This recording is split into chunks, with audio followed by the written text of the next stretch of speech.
Emotional intelligence isn't just about being nice. It's a crucial skill set of effective leadership and teamwork.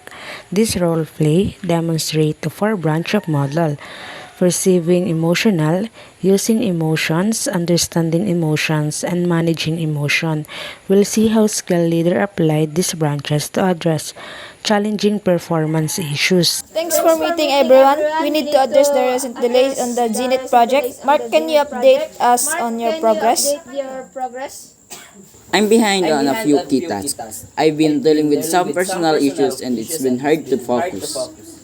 Stan, it sounds like you're under a lot of pressure. Before we discuss the task, how are you feeling right now? Overwhelmed, mostly, and frustrated with myself for not meeting the deadlines.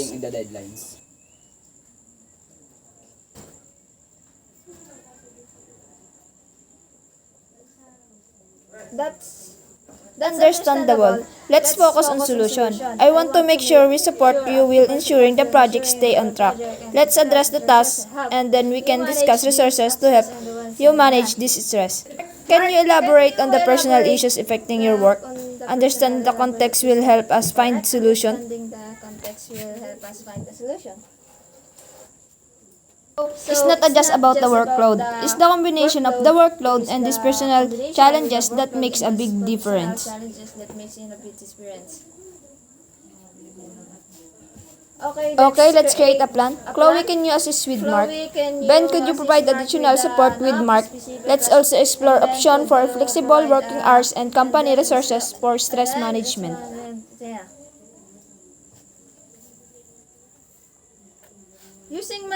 This scenario highlights the four-branch model. By perceiving emotion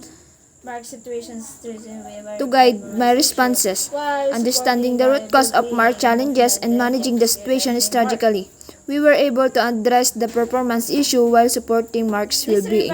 This demonstrates how emotional intelligence is key to effective leadership and teamwork. Scenario provides a clear and more detailed demonstration of each branch of the four-branch model, making the application of emotional intelligence more explicit and easier to understand for the review.